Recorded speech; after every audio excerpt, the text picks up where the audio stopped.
Gak usah, kau tetap aja di kerjaan ini, di perusahaan ini. Gak usah pindah-pindah. Mi, gajinya 3 kali lipat dari gaji ini. Insya Allah kalau lebih dapat daripada itu. Doa Umi. Ya. Padahal 3 kali lipat. 3 kali lipat. Disuruh tetap di situ. Disuruh tetap di situ. Jakarta boleh juga nih. Saya datang ketemu sama ini. Tanya kenapa Gil? Pak, nanya tawaran Bapak untuk saya pindah sih masih belum. Lu mau? Dia bilang gitu. Ya Pak, saya mau dengan satu syarat Pak. Apa syaratnya? Saya izin dulu sama Umi saya. Nah ini dia, izin lagi sama. Izin lagi Ustaz. Nggak berani saya ngambil keputusan sendiri.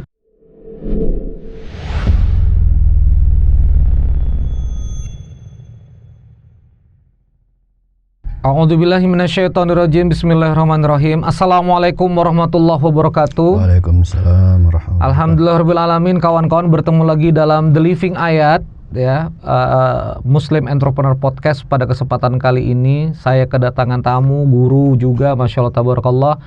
Beliau bertemu dengan saya, dipertemukan oleh Bang Okta Almas Chicken. Beliau adalah mitra beberapa titik dari Almas Fried Chicken, dan ternyata seorang profesional yang meniti betul-betul dari bawah, meniti betul-betul berjuang sebagai karyawan hingga saat ini menjadi salah satu direktur di jajaran sebuah perusahaan kargo. Saya sebut saja DBM Kargo. Kita belajar hari ini untuk profesional muslim dan untuk sahabat-sahabat sekalian tentang perjalanan Habib Hadi Agil. Assalamualaikum. Waalaikumsalam.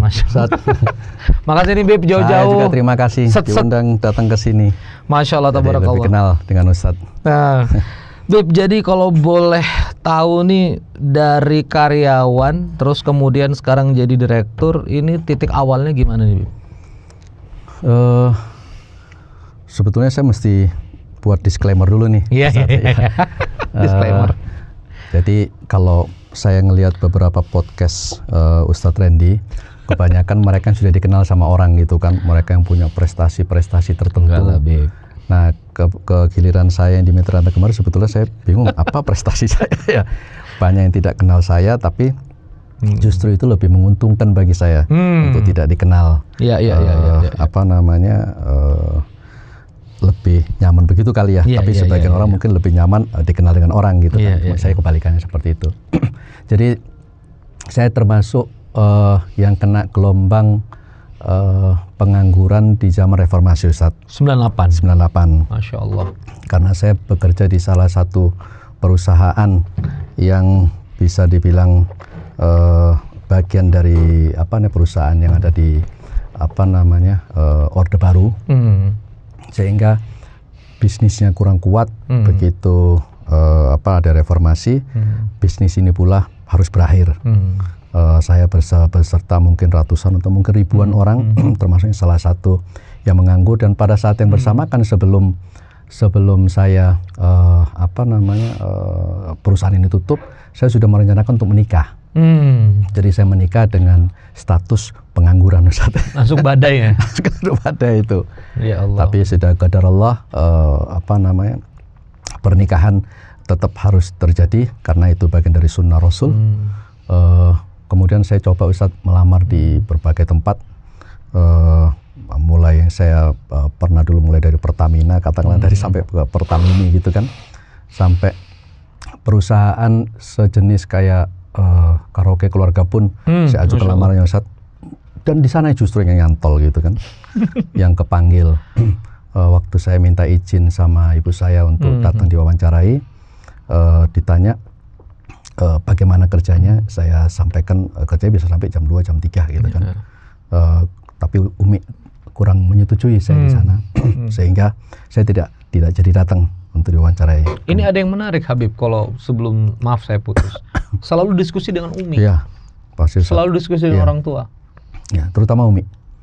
Kalau abah saya lebih cenderung apa kata saya gitu kan, tinggal ngarahkan. Tapi kalau Umi yang membuat keputusan mana yang baik buat anaknya dan mana yang tidak baik buat anaknya. Dan saya termasuk yang patuh sama itu tanpa mempertanyakan kenapa nggak boleh Mi, kenapa nggak pernah saya nanya. Saya ikut aja.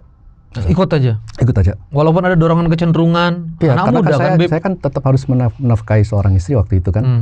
Tapi karena saya sekali lagi taat dan patuh sama Umi, ya saya kan saya nggak jadi datang. Saya coba cari aja yang lain. Saya cari ngelamar sampailah ketemu teman yang dulu bekerja di perusahaan yang tadi kena badai itu. Kemudian saya dikasih tahu, saya dipanggil wawancara. Hari saya ingat tanggal 30 November, tanggal 1 Desember saya sudah masuk tahun 99 di perusahaan yang sekarang saya tetap bekerja ini. Jadi bisa dibilang sudah hampir 25 tahun di perusahaan ini tanpa pernah saya mengajukan lamaran di perusahaan manapun. 25 tahun? 25 tahun. Karena perintah Umi juga ya Pak? Ya. Menarik waktu ini. itu gaji Ustaz cukup untuk bayar gaji pembantu sama untuk bayar tukang taman Ustaz. Di rumah ada taman gitu di depan sama di belakang, cukup habis Ustaz. Belum listrik, belum untuk hidup sehari-hari. Jadi tetap aja saya saya dalam artian saya lakoni itu Ustaz. Dari hari ke hari sampai karena saya dulu kan kerja di penerbangan Ustaz ya. Salah satu penerbangan yang sekarang sudah tutup. Kebetulan ada penerbangan baru masuk yang jadi GM-nya itu kebetulan juga pernah jadi GM saya. Waktu di penerbangan yang lama, dia mensyaratkan teman-teman saya itu yang sama-sama pengangguran, kalau misalkan Akil mau masuk di sini, gua terima 3 orang. Mereka terus menghubungi saya. Dapat saya dipanggil, saya datang wawancara dan memang saya mendapatkan salary yang sekitar 3,5 kali lipat daripada yang saya dilakukan di perusahaan ini waktu itu. Di kargo. Oh, jadi sempat ditawarin. Iya. Balik lagi ke airline. Iya. Bagi saya itu tawaran yang menarik karena kebetulan di perusahaan ini saya bukan cuman kerja berdasarkan otak, saya juga kerja fisik. Saya harus packing, gergaji, maku-maku segala macam saya lakukan. Kalau sudah selepas maghrib saya buka baju tinggal pakai kaos dalam, kerja sampai jam 9 malam. Saya lakukan itu tiap hari. Sekali lagi saya minta izin dulu sama boleh apa enggak itu kan. Saya cerita. Boleh. Terus dia nanya, kerja airline lagi? Iya. Terus kebayang mungkin Ustadz betapa saya capek dulu waktu kerja di airline. Masuk di bandara itu harus jam 4 pagi. Begitu jam 4:01 ceklock Ustadz udah merah. Dan merah 3 kali pasti dipanggil sama bagian personalia kenapa terlambat gitu kan. Berarti kan prepare saya di rumah saya itu di ujung utara, sementara bandara di ujung timur. Yang perjalanannya kalau normal naik kendaraan sekitar 1,5 sampai 2 jam Ustaz. Nyampe ke sana itu. Saya lakoni waktu itu berangkat dari rumah 2:30 pagi. Berangkat dari rumah 2:30 pagi ya. Saya naik angkot, saya jalan kaki dulu melewati. Ini waktu di airline itu waktu ngurus bandara ya. Mungkin Umi melihat ke sana barangkali ya. 2:30 saya jalan melewatin pasar yang memang ramenya jam-jam 2. Jam 2, jam 3 itu ikan laut segala macam. Kalau sudah musim hujan, begitu kena cipratan nyampe ke tangan, itu disabuni pun tetap aja akan bau ikan laut. Iya. dari tempat kotornya pasar itu. Saya lewat situ, saya naik omprengan, nyampe ke satu tempat yang kebetulan berhentinya tuh pas di tempat mangkalnya waria-waria Ustaz. Di sana itu. Ya macam-macam lah, godaan apa segala macamnya. Kemudian saya naik angkot lagi, nyampe ke sekitar kurang lebih 15 sampai 20 menit sebelum bandara, ganti angkot lagi, baru sampai itu. Dan itu saya lakukan tanpa, tapi ya bagi saya sih no problem karena saya kepingin kerja waktu itu ya. Betul. Nah mungkin Umi ngelihat seperti itu, belum lagi kalau masuk siang Ustaz, nyampe rumah bisa jam 11, jam 12 malam, 2:30 udah jalan lagi, seperti itu. Tapi kan saya menjalaninya dengan happy. Meskipun saat itu berbeda sama sekarang, kebijakan airline, tekanan kerjaan juga lumayan, tapi dalam setahun sekali lagi cuma 3 bulan. Saya selalu berpikirnya yang baik-baik. Positif. Ya, dia bilang, alah cuma 3 bulan kok, kan senangnya 9 bulan gitu kan. Karena 3 bulan peak period itu. Peak period, betul. Biasanya di liburan, anak-anak, lebaran sama akhir tahun biasanya itu aja. Itu kurang lebih saya hitung sekitar 3 bulanan lah peaknya itu. Sisanya adalah low season. Saya tanpa ada tekanan apapun. Jadi sekali lagi saya membandingkan masih lebih nyaman enaknya daripada tidak enaknya. Yang bikin sabar di airline selalu ngeliat sisi baik. Iya. Nampak kalau kita kerja kita Yes. coba lihat yang ya Masya Iya. Allah ada enaknya, Betul. ada enaknya. Betul. Selalu. Dan ada jenjang karirnya Ustaz. Jadi saya ngelakukan dari satu jabatan ke jabatan lain itu cuma butuh 6 bulan. Saya naik 6 bulan, saya naik 6 bulan, saya naik sampai masuk kalau di bandara itu station manager itu. Saya tempuh itu dalam waktu belum 2 tahun Ustaz, saya sudah dalam perusahaan. Jadi jenjang karirnya juga bagus dan nyamannya kerja di penerbangan, setiap hari bertemu dengan orang yang berbeda-beda, beda karakter, beda, jadi makin banyak hidup lah ya, dinamis, network. Betul. Tapi akhirnya memilih kargo nih Bib ya? Ya karena waktu itu sama Umi tahun segitu cuman ada 4 airline kalau nggak salah. Dan saya sebetulnya juga tertarik lagi kerja di airline, ngelihat bertumbuhnya. Ya, bukan ya, dunia penerbangan. Bukan ngelihat saya harus memprepare diri saya untuk datang ke bandara yang lumayan banyak kerjaannya, nggak cuman mandi kemudian jalan aja gitu kan, berapa menit nyampe, nggak seperti itu. Jadi begitu Umi tahu, oh kok ke airline lagi? Iya Mi, dia bilang gitu. Oh, nggak usah, kau tetap aja di kerjaan ini, di perusahaan ini. Nggak usah pindah-pindah. Mi, gajinya 3 kali lipat dari gaji ini. Insya Allah kalau dapat daripada itu. Doa Umi. Ya. Padahal 3 kali lipat. 3 kali lipat. Disuruh tetap di situ. Disuruh tetap di situ. Ya saya ya terima aja. Padahal kembali lagi, gergaji lagi, makul lagi gitu kan. Packing ya Bib? Iya packing, packing. Kalau pas kebanyakan sih hampir setiap hari selalu ada barang yang di packing untuk dikirim itu. Ya alhamdulillah sampai sekarang masih bertahan Ustaz, mungkin ya itu yang saya yakini. Doa. Ya itu yang saya yakini dari doa Umi. Bukan cuma kesabaran saya, tapi memang Umi mungkin mendoakan selalu kepada saya dan saudara-saudara gitu kan. Jadi ya saya percaya aja sama itu, pasti akan ada hikmah di setiap kali kejadian. Inna ma'al usri yusra. Beb, Masya Allah. Ini kan kalau kita ngomong 25 tahun bukan waktu yang sebentar Beb ya. Apalagi makan gaji nih. Bahasanya makan gaji itu ya kadang-kadang pas, kadang-kadang kan enggak. Terus kadang-kadang kita sebagai anak muda nih Bib, ini kan banyak yang nonton Gen Z nih, para profesional. Kayaknya pindah enak, kayaknya apa yang membuat Habib tuh selain doa Umi, apa yang membuat Habib tuh udah deh jabanin dulu deh DBM Kargo apa? Iya. Mungkin itu juga sesuai sama doa saya. Saya waktu itu doa Ustadz, mudah-mudahan bos saya bukan A dan bukan B. Saya nggak perlu sebutin. Bukan A, bukan B. Dan ternyata memang benar doa itu diijabah Allah, sehingga saya merasa nyaman kerja di perusahaan ini. Jadi salah satunya atasan itu Bib? Iya. Jadi kalau sempat saya ditawarin di tahun 2012, saya sempat mau dibajak sama satu perusahaan yang sama. Saya di ekspedisi juga. Iya, gaji dinaikin 3 kali, rumah dikasih, mobil di-upgrade dari yang saya dapatkan.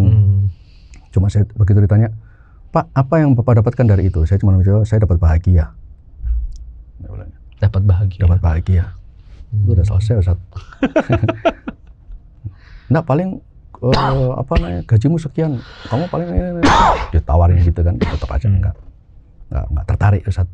Kalau bos saya boleh tahu, ada yang menarik tadi Habib ngomong bos yang bikin nyaman. Sekarang kalau tadi kita bicara tentang Habibana nih, boleh nggak kita bicara tentang pimpinan atau menceritakan beliau? Almarhum ya BP, udah BP beliau. Almarhum. Itu kepemimpinan dan teladan kepemimpinan seperti apa yang akhirnya membuat seorang Habib Adi Hagil tuh nyaman gitu loh. Ini yang kita coba gali juga sebagai entrepreneur kan. Jadi saya kasih dulu frameworknya. Ini banyak teman-teman pengusaha yang kemudian nyimak. Ini beliau profesional yang memberikan kontribusi luar biasa, loyalnya luar biasa. Tapi kan kenapa kok orang loyal? Nah ini kita belajar dari bosnya Habib Hadi ini sekarang. Betul. Jadi waktu itu saya masih di Surabaya Ustaz. Saya dalam setahun setengah saya sudah jadi kepala cabang di sana. Selalu orang itu menginginkan lebih baik jadi kepala kucing daripada jadi buntut harimau. Ada selalu kantor pusat begitu. Itu jadi tempat, kalau nggak dibilang udah masuk dibuang ke kantor pusat seperti itu kan. Jadi rata-rata kalau di kalangan kami kepala cabang itu bilang ini adzan maghrib nih, artinya wilayah sekitarnya gitu kan, nggak mau dipindah-pindah. Dan saya adalah bagian daripada itu. Saya doa, ya Allah mudah-mudahan jangan dipindah ke Jakarta, jangan dipindah ke daerah lain. Ini airline atau kargo? Nah, kargo ya? Kargo ya. Karena merasa lebih baik jadi kepala kucing daripada jadi buntut harimau. Sampai sekali waktu temen yang di Cengkareng itu lagi naik haji, saya diminta untuk pegang 2 cabang, Cengkareng sama Surabaya. Saya bilang, Pak, ini cuman selama haji ya, masalah haji aja. Datang ke sana. Dapat sekitar 10 hari, saya ditawarin, lu mau nggak pindah di sini? Dia bilang gitu kan. Gue punya rumah, lu pakai rumah itu gratis selama lu tinggal di Jakarta. Dia bilang gitu. Terus saya tanya, Pak, ini tawaran atau perintah? Nggak, gue nawarin lu. Dia bilang. Kalau almarhum ini ya pimpinan ini, Masya Allah. Manggil saya. Kalau tawaran berarti saya boleh memilih, Pak. Ya boleh. Saya Surabaya aja, udah nggak apa-apa. Di Surabaya. Dia bilang gitu. Saya gantiin. Tetap ini sampai sekitar hampir sebulan. Saya kok merasa irama kerjanya beda ya di Cengkareng sama di Surabaya gitu. Jadi lebih dinamis, lebih banyak yang saya kerjakan daripada di Surabaya. Ini yang lucu, kenapa kok lebih banyak yang dikerjakan, kok seorang Habib Adi malah seneng? Kan kalau karyawan senang santai, Pak. Kalau justru saya kebalikannya, Ustaz. Makin banyak yang saya kerjakan, makin saya tertantang. Karena saya yakin pasti akan memberikan kontribusi kepada perusahaan, dan pastinya bos saya juga nggak akan lupa sama itu. Saya yakin semua pimpinan perusahaan akan melihat mana karyawan yang betul-betul penuh dedikasi, berkontribusi yang besar kepada perusahaan, dan pastinya perusahaan juga nggak akan tinggal diam, pasti akan memberikan benefit yang berbeda. Andai kata kita tidak melakukan hal-hal yang seperti saya sebutkan tadi. Itu semudah itu seorang Habib Hadi sadari itu ya, tahun 2000-an ya?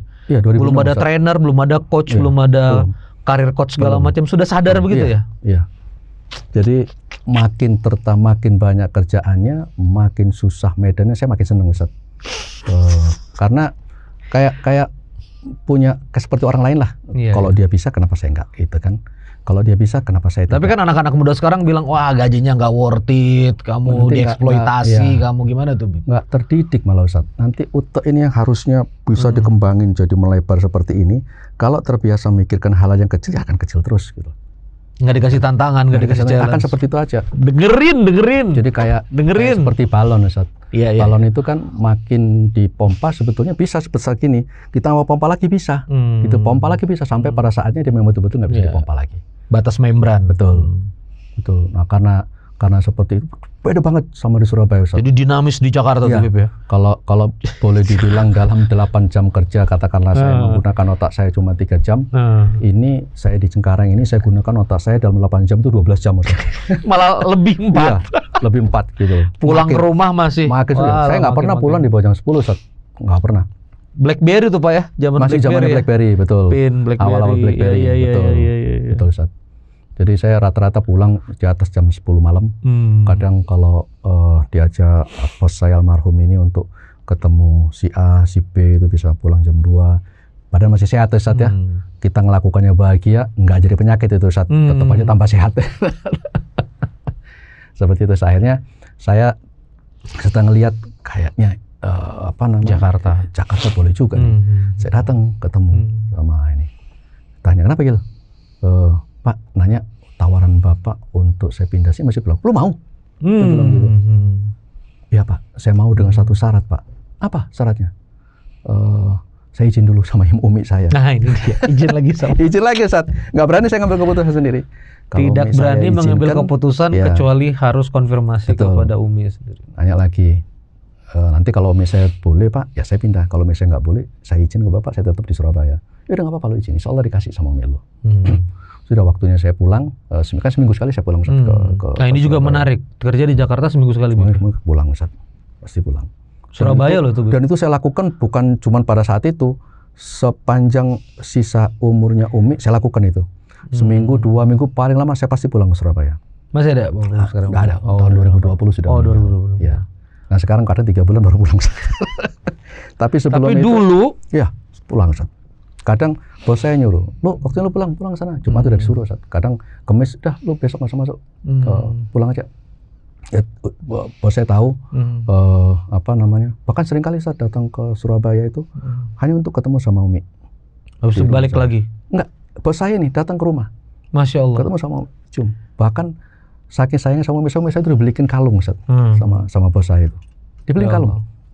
Buat Umi, lu kasih tau dari gua.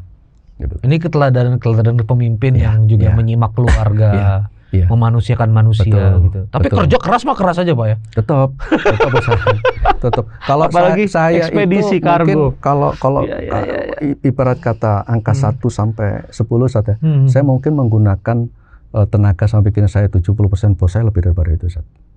Kerjanya sampai malam-malam.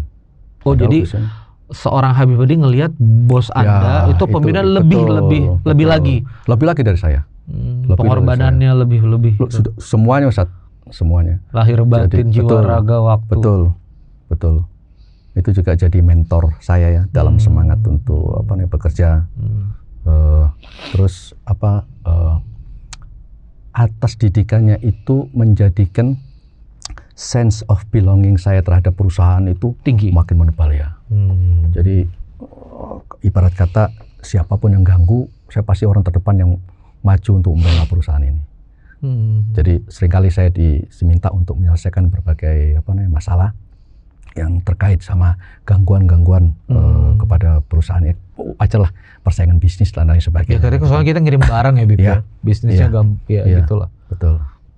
Akhirnya begitu saya lapor sama Umi tanpa mikir panjang yaudah terima aja tanpa minta. Kau masih pulang sini? Nggak minta Umi. Kau terima. Jakarta Surabaya dekat. Hari ini kau bisa datang ke Jakarta, sorenya kau bisa pulang lagi ke Surabaya. Begitu juga sebaliknya. Terima aja. Kalau kau merasa itu baik bagi kau, iya Adi merasa itu lebih baik bagi Adi. Terima. Saya datang lapor. Pandangan seorang ibu. Ya. Saya juga heran, padahal Umi termasuk orang yang kepingin anak-anaknya selalu ada di dalam, di dalam naungan, cakupan tangannya gitu kan. Jadi begitu ada yang pindah di situ, ya udah, nggak dia izinkan. Udah saya datang, saya bilang Pak, alhamdulillah saya setuju. Hari itu pula saya sudah langsung jadi kepala cabang Cengkareng, tanpa menunggu lagi teman saya yang datang dari situ, karena kebetulan dia juga bukan orang dari Cengkareng, dia orang dari Semarang. Cuman dia suruh gantiin sementara. Dia pun begitu tahu gitu, alhamdulillah. Balik lagi ke Semarang. Soalnya di situ hotspot ya, Bib ya. Kerjaan banyak, tanggung jawab banyak, cecaran banyak. Betul, dan obstacle juga banyak, Ustaz. Ini yang saya lihat, artinya di teman-teman DBM Kargo menghindari Jakarta ya? Iya. Pengen santai. Betul. Pengen santai. Terus Habib Adi malah ini kayaknya nyaman nih di sini. Iya, betul. Iya, emang agak lain, Bib. Kalau kata orang tuh agak lain gitu kan. Obstacle banyak, Ustaz, karena ada tantangannya banyak, baik terhadap karyawan yang masih ada hubungan dengan direksi, keluarga lah ya. Betul. Alhamdulillah justru mereka mulai ikuti irama yang saya ciptakan dan mereka tahu bahwa ya sebetulnya kita bekerja untuk perusahaan, jadi bukan untuk kepentingan pribadi masing-masing gitu kan. Awal-awalnya berat, banyak tantangan juga intimidasi gitu ya. Ya biasalah itu. Bukan keluarga, orang luar gitu kan. Nah kalau gitu Surabayanya keluar Ustaz. Itu. Jadi kalau saya boleh simpulkan keteladanan dari owner ini. Ya. Teladan apa lagi Bib yang kita bisa contoh? Banyak Ustaz. Beliau ini founding founder pertama kan? Kalau boleh tahu nama beliau atau? Almarhum Dedi Wiyardi Hadiatmo. Almarhum Dedi Wiyardi Hadiatmo. Masya Allah. Dia memiliki panti asuhan namanya Tabungan Surga, sekaligus memiliki sekolah terhadap anak-anak disabilitas, mulai dari tunarungu, terus tunanetra, sampai cacat mental, sampai cacat fisik, bahkan mendekati meninggalnya itu beliau menikahkan mungkin belasan atau puluhan tunanetra yang sebetulnya sudah punya anak 5, Ustaz. Itu dinikahkan semuanya, dibekali mulai dari maharnya, pakaiannya, pestanya, semua dibekali. Luar biasa. Jadi kebaikan sampai sekarang masih tetap jalan di Cibinong, Ustaz. Cibinong ya. Masya Allah. Itulah teladan akhirnya membuat seorang banyak hal lainnya. Loyal. Bib, ini kan kita bicara menjadi seorang profesional dan akhirnya Masya Allah. Kalau saya sih ya ternyata bisa juga ya membangun kekayaan menjadi seorang profesional kan. Maksudnya tetap tentu ada rezekinya pada akhirnya gitu Bib, yang Habib rasakan keberkahannya gitu. Apalagi ya Bib, selain kemudian loyal atau misalnya 25 tahun gak pindah-pindah. Kalau boleh berbagi, terutama ini banyak rekan-rekan muda nih, 20-30 tahun yang lagi berkarir gitu. Apa nasihat Habib gitu kalau misalnya sama kami yang lagi ngabdi di perusahaan? Ya, jujur Ustadz, itu teladan dari Abah. Ya, dia bilang teladan dari Abah? Iya. Karena Abah bekerja juga mungkin di luar. Enggak, Abah cuma wira swasta aja. Abah wira swasta. Ya. Dia bilang, waktu pertama kali saya kerja di perusahaan ini, dia cuma bilang, kau yang jujur jadi karyawan. Dengan jujur itu pula yang sedikit jadi belum tentu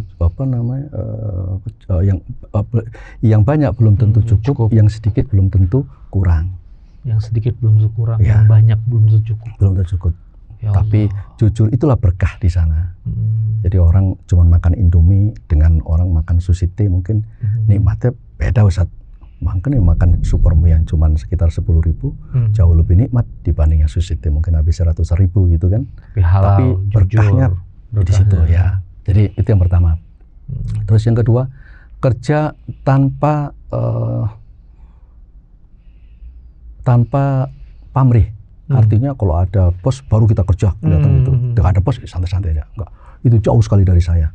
Karena ada bos nggak ada bos sama aja. Toh pasti nanti akan dilihat hasilnya. Bukan dilihat apa yang kita kerjakan. Pasti hasilnya dilihat gitu. Nggak cari muka. Dan usaha tidak akan pernah mengkhianati hasil gitu kan. Pastinya di sana. Itu dari dulu saat kalau saya yang seperti itu, maksudnya jadi saya ini dipilih. Saya nggak pernah memilih. Karena mungkin karena yang saya lakukan begitu, jadinya saya dipilih. Ya, kalau misalkan saya nggak melakukan seperti itu, pasti mungkin dipilih hanya berdasarkan pandangan mata, bukan berdasarkan analisa. Tapi begitu dipilih kemudian diketahui kemudian mengecewakan karena tadi ABS itu asal bapak senang, ada bos kerja nggak ada bos santai-santai gitu kan. Itu orang seperti itu sama aja ngubur dirinya sendiri, tinggal gali lubang, tinggal tunggu aja kapan dia masuknya gitu di lubang itu. Itu tanpa pamrih. Jujur tanpa pamrih. Ya. Terus yang ketiga, berani ngadepi tantangan Ustaz. Meskipun kadang-kala kita nemukan sesuatu yang buntu ya. Sekali lagi tempat ngadu Mi. Jadi kalau bingung ngadu ke Mi. Selalu Mi ngasih semangat. Bahkan di satu ketika saya ada berurusan dengan apa yang berwajib, saya mau diperiksa, ditanya, kau salah enggak? Enggak Mi. Perusahaan kau salah enggak? Enggak Mi. Saya bilang gitu. Jangan balik sebelum kau hadapin masalah itu. Kau minum susunya aku, bukan susu yang lain. Jalan. Allah. Jadi berani.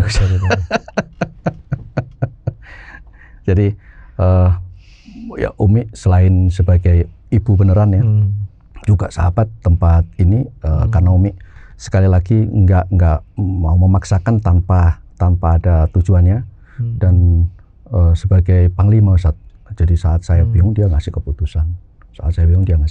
Bisa ya Umi baca kalau beliau di rumah gitu, tapi nggak bukan orang yang wira swasta atau apa enggak. Umi cuma di rumah setiap hari nggak lepas dari tasbihnya, setiap hari mulutnya nggak lepas dari wiridnya.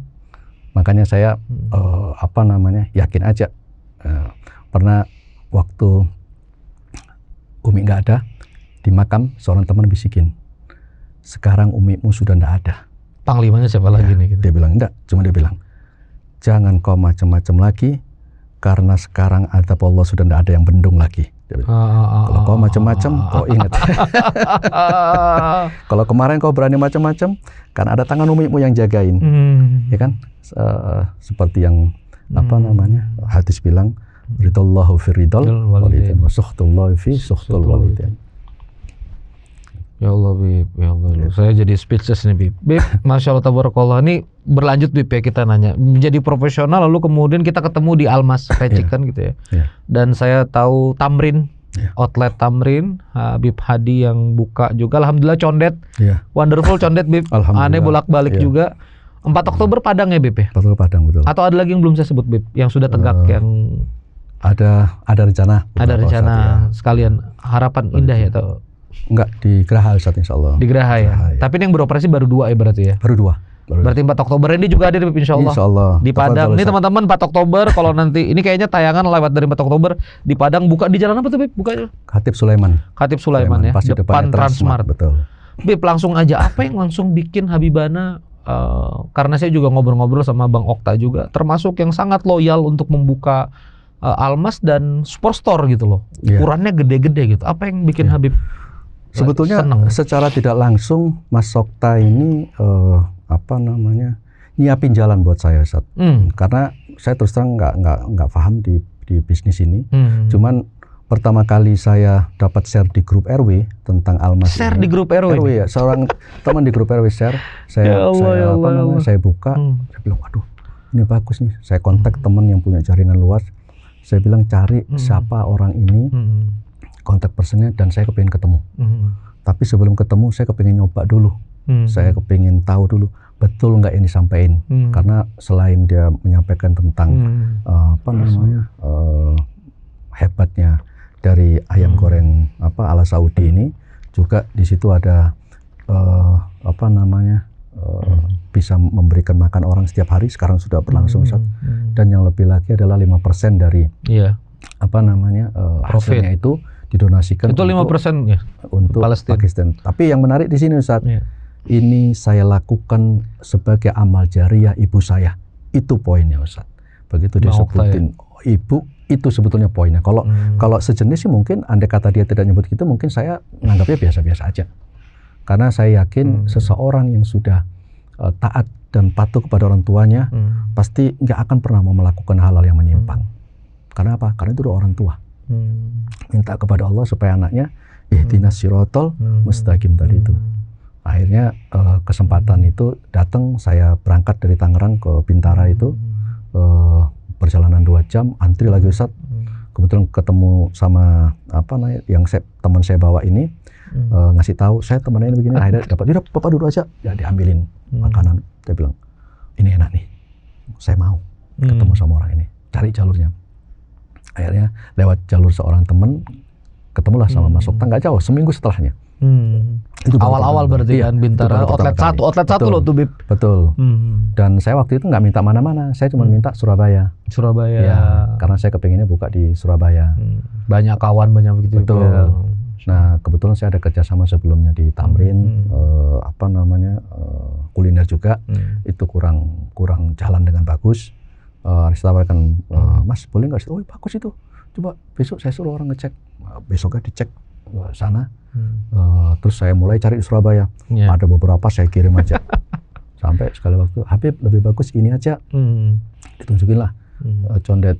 Ayo Mas kita lihat, sudah orang saya sudah lihat, dikasih videonya. Dia bilang gitu.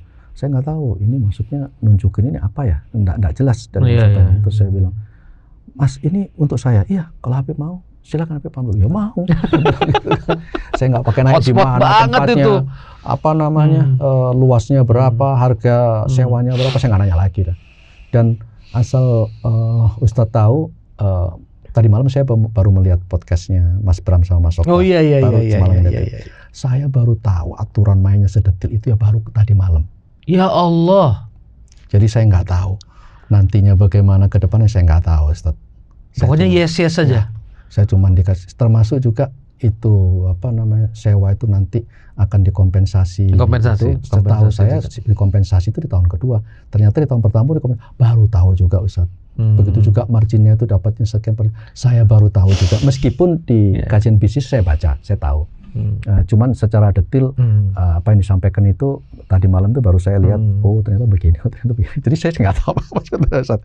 Itu yang saya bilang, saya sami'na wa ata'na, saya betul-betul ngikut aja, karena saya yakin pasti yang terbaik dikasih ke saya. Ya, Condet baru belum renov, saya ditawarin, Habib ini ada Padang, mau? Saya nggak nanya juga, Ustadz, Padangnya di mana, bagaimana Padang itu. Mau Mas, dia bilang gitu. Kapan kita ke sana? Dia bilang gitu kan. Nah Habib, tunggu sebentar, saya pastikan dulu. Akhirnya di share. Ini tempatnya, ininya. Saya ke Padang saya ada beberapa kali, tapi kalau mengenai market di mana bagaimana saya nggak tahu. Saya ikut aja. Saya bilang apa yang Mas Okta bilang baik, saya ikut. Karena seorang Okta jariah ke ibu itu aja ya. Selain itu ada ini, ada orang yang kenal sama Mas Okta. Okay. Saya nanya, dia punya jaringan bisnis waralaba juga lebih dari 100. Waktu itu saya tanya, setelah ketemu ya dia ikut juga. Saya bilang, Mas, kalau Mas belum buka ini waralaba segini banyaknya ini, kira-kira Mas mau nggak ngambil usaha ini? Saya nggak peduli, saya sekarang sudah bisa waralaba. Justru saya ini lagi jalan nih, kita lagi jalan, lagi mikir dia mau ngambil mana juga. Terus dananya dari mana yang mau saya budgetin gitu kan? Oh, karena beliau franchising ngambil waralaba juga gitu, Bib. Enggak, dia punya usaha. Dia punya usaha jaringan 100, hampir seperti Abu ya, Ustaz. Hampir seperti franchisor juga. Terus dia bilang, dia kasih masukan, Mas sharing dong apa nih yang perlu saya ketahui tentang ini gitu. Dia bilang, Beb, kalau mau bisnis franchise, yang pertama Habib lihat itu jangan produknya dulu, jangan jaringannya dulu, orang yang punya siapa. Orang yang punya siapa. Ya, karena kalau ada orang yang membuka bisnis ini, sebetulnya mengambil keuntungan dari franchise. Bisnisnya ini mau kayak OCF-nya nggak jalan, dia ngambil ICF-nya. Sudah dapat dari investment cash flow tuh. Betul. Dari ongkos franchise itu dia hidup. Tapi Mas Okta ini bukan seperti itu. Setahu saya orang yang amanat dia. Poin satu, Ustaz. Terus yang kedua, dia buka usaha yang dimakan orang setiap hari. Yaitu ayam goreng. Ya, meskipun sebelumnya Mas Okta sudah cerita panjang lebar mengenai kajian bisnis bisnis fried chicken ini yang existing yang gede-gede itu, cerita segala macamnya, termasuk juga sampai mulai bagaimana prosesnya Almas itu kayak kalau mobil itu prototipenya seperti apa itu cukup lama cukup lama riset dirilis gitu kan. Jadi ya udah saya berani kalau gitu udah mulai saya kontak adik, saya kontak teman, cariin tempat, lokasi yang udah masuk semua data-data gitu. Tapi aku menarik gini, saya kan juga termasuk yang alhamdulillah sebagai konsultan strategik juga di Almas ya. Artinya saya juga datang ke Tamrin, saya datang ke Comdet. Dua outlet ini, Bib, menurut saya salesnya bagus. Maksudnya sesuai harapan, bahkan di atas harapan. Bagi Condet itu membahagiakan sekali tuh. Sekarang lagi jadi bintang. Intuisi ini dari mana, Bib? Kan Habib nih apa waktu jadi profesional udah bisnis juga, atau intuisi ini kebentuk dari mana, atau ngobrol dari klien yang kirim-kirim barang, atau seperti Bib? Intuisi ini kebentuk? Enggak. Sebetulnya Ustadz, kalau saya mau berbisnis di usaha kuliner, enggak usaha PT kargo Darul Mandala ini ya, itu di tahun 2004 Ustadz, pengiriman cabai tujuan Batam itu setiap hari ratusan ton, Ustadz. Kalau saya mau berbisnis gampang sekali, saya tinggal aja jadi di tengah-tengah antara si petani cabai sama ekspedisi. Nggak usah deh saya mau masuk ke pasar, di last mailnya. Kalau di pasar enggak, saya nggak masuk di sana deh. Saya masuk di sini aja. Saya bisa jadi orang yang cukup banyak dapat duit. Cuman kan sekali lagi itu mengkhianati apa yang saya kerjakan sehari-hari, Ustaz. Bisnis ini adalah kaitan sama di perusahaan yang saya kerja, dan saya nggak mau. Ada dua kaki. Yang kedua buka warung dalam toko. Saya nggak mau, Ustaz. Nggak mau. Itu nggak Habib lakukan ya? Nggak mau.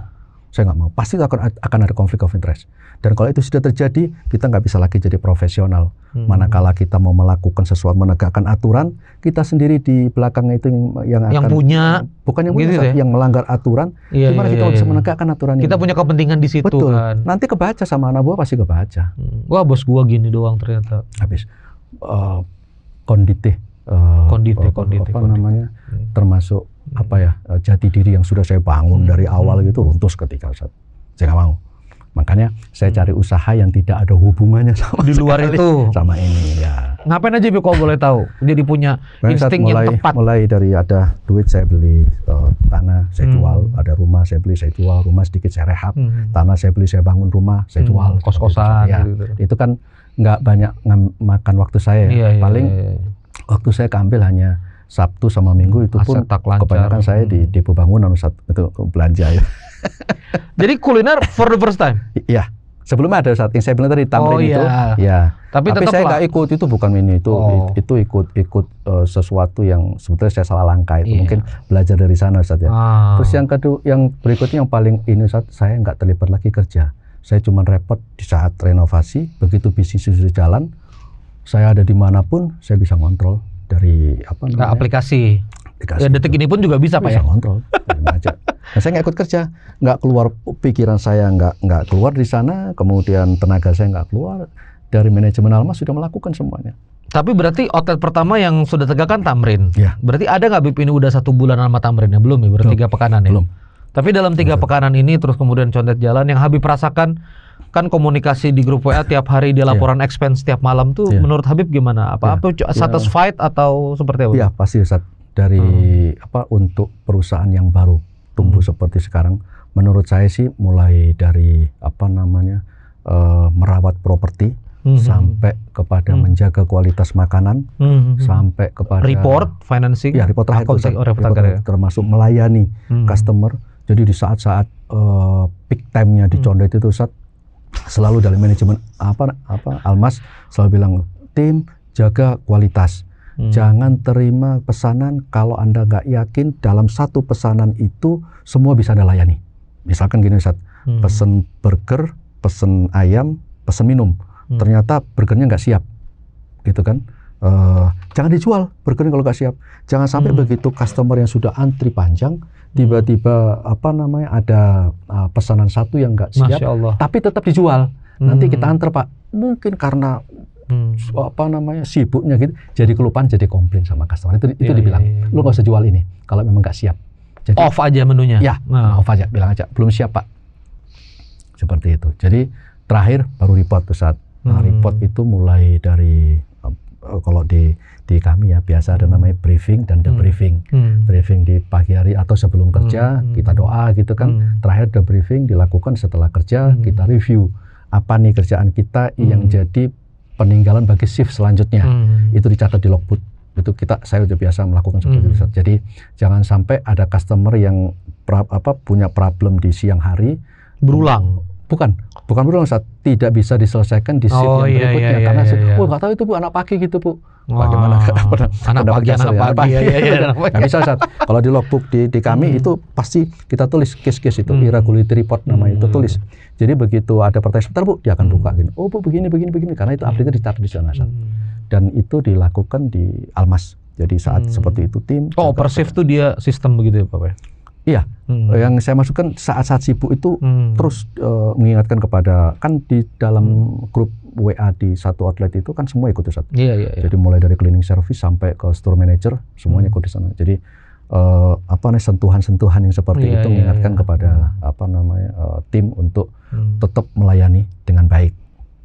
Baru perusahaan baru berjalan berapa Ustaz dari Juni yang saya tahu baru sekitar 3-4 bulan untuk Almasnya, untuk brand Almas. Kalau Abuya 2017. Betul. Masya Allah. Menurut saya sih sudah lebih daripada seharusnya. Ya Allah. Meskipun kalau saya ketemu sama Mas Okta sama Mas Bram, saya selalu ngasih masukan yang kita challenge terus. Ya. Kita saya challenge boleh terus. ngomong di luar ini kepada lain, tapi pada saat di dalam saya kasih kritikan.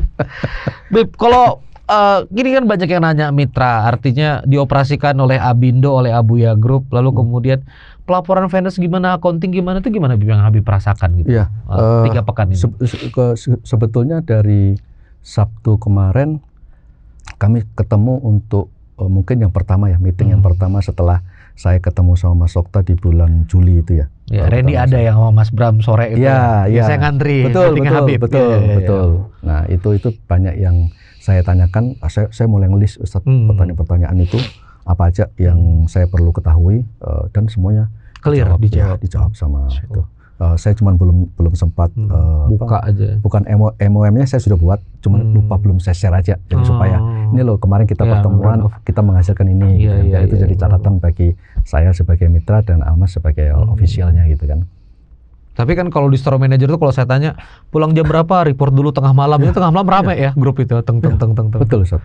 Saya sengaja beberapa malam itu saya tungguin sampai selesai, dan pada saat mereka meninggalkan toko itu kembali pada saat mereka datang pertama kali ke outlet Ustaz, bersih semuanya, propertinya, peralatan kitchennya, semuanya tidak ada. Saya juga sekali waktu ada yang tampak bagi saya kotor gitu kan, saya report langsung. Besok saya cek lagi, sudah nggak ada lagi. Jadi sampai segitunya, termasuk kuku difotoin Ustaz. Sebelum bekerja kuku mereka semua tim itu dilihatin kukunya, difoto Ustaz. Ini kita bekerja, jadi betul-betul tidak ada kotoran sampai kuku. Dan mungkin saya perlu harus sampaikan di sini, tidak ada satupun proses yang ada di Almas itu yang dicuci lagi di di kitchen. Jadi semua itu ready to serve untuk digoreng, untuk dihidangkan. Jadi nggak ada nyuci dipakai di order, nggak ada. Kena air lagi, kenapa lagi nggak izin itu. Jadi barang yang datang dari central kitchen itu masuk ke chiller, dari chiller tepung, tepung betul, nggak ada pencucian sama sekali lagi, tinggal digoreng. Berarti efisien, aktivitinya minim, Ya. Higienis. Ya, Betul. Itu yang Saudara Habib dirasakan ya. Ya. Masya Allah Bib. Ya. Kalau boleh tahu berapa cabang lagi? Ada lah ya. Doanya Ustaz. Doanya ya. Lebih dimudahkan segala sesuatunya. Tapi anak-anak wallah bahagia ngeliat condet. Yeah. Masya Allah tabarakallah. Artinya kita punya bisnis brand kaum muslimin. Kok sampai ngantri-ngantri keluar. Itu aja Bib, mungkin sales yang hari ini banyak yang nyerah nggak mau ngantri tuh Bib. Yeah. Nah, ini juga Masya Allah tabarakallah, semoga pelan-pelan bisa Kemarin terjawab. saya ke sana hari saya lupa, malam-malam. Saya nanya sama cleaning service, ini antrian seperti ini dari pagi. Kapan waktu kosong? Nggak ada waktu kosongnya, Beb. Dari pagi sampai jam sekarang waktu jam 8:30 malam. Ya seperti ini, dia bilang gitu. Makanya saya ngomong sama store manajernya, hati-hati ya, jaga kesehatan tim. Mereka harus diberitahu, jangan sampai tiba-tiba gelebek jatuh gitu kan. Jadi kasih tahu sama mereka kapan waktu mereka kurang sehat, suruh minggirin, mending lapor kepada Almas Pusat, pasti Almas Pusat punya stok untuk menggantikan secara temporari gitu kan. Seperti itu, Ustaz. Bisa fatigue ya Pak ya juga. Masya Allah Habib juga dan perhatian. Itu condet, sekali lagi bukan saya yang cari, Ustaz. Saya cuma diberitahu, Bib, ini perlu kita garap. Iya, tapi Masya Allah ini saya ngomong sama Mas Bram, Mas Soktat tajam bener ya, ini bisnis, dan saya orang yang diberkahi sehingga saya dipilih sama Mas Okta untuk dapat dicondet itu. Padahal beliau bisa execute sendiri kayak Galaxy sendiri, dan yang sangat bisa sendiri. Bisa sangat, sudah pasti sudah bisa sendiri. Tanpa memberikan kepada siapapun.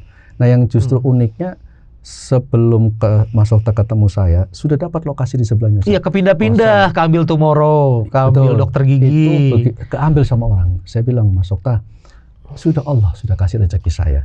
Andai kata saat itu ini kedapat, bukan saya di sana. Iya, bukan cuma kecil, bukan saya. Kan saya belum tahu. Cuma Mas Okta cerita, saya sudah dapat dicondet, tapi sudah keburu kau sewa sama orang. Itu waktu saat ketemu saya. Nah, andai kata saat itu nggak kesewa orang, sudah keambil, pasti bukan saya yang jadi ini.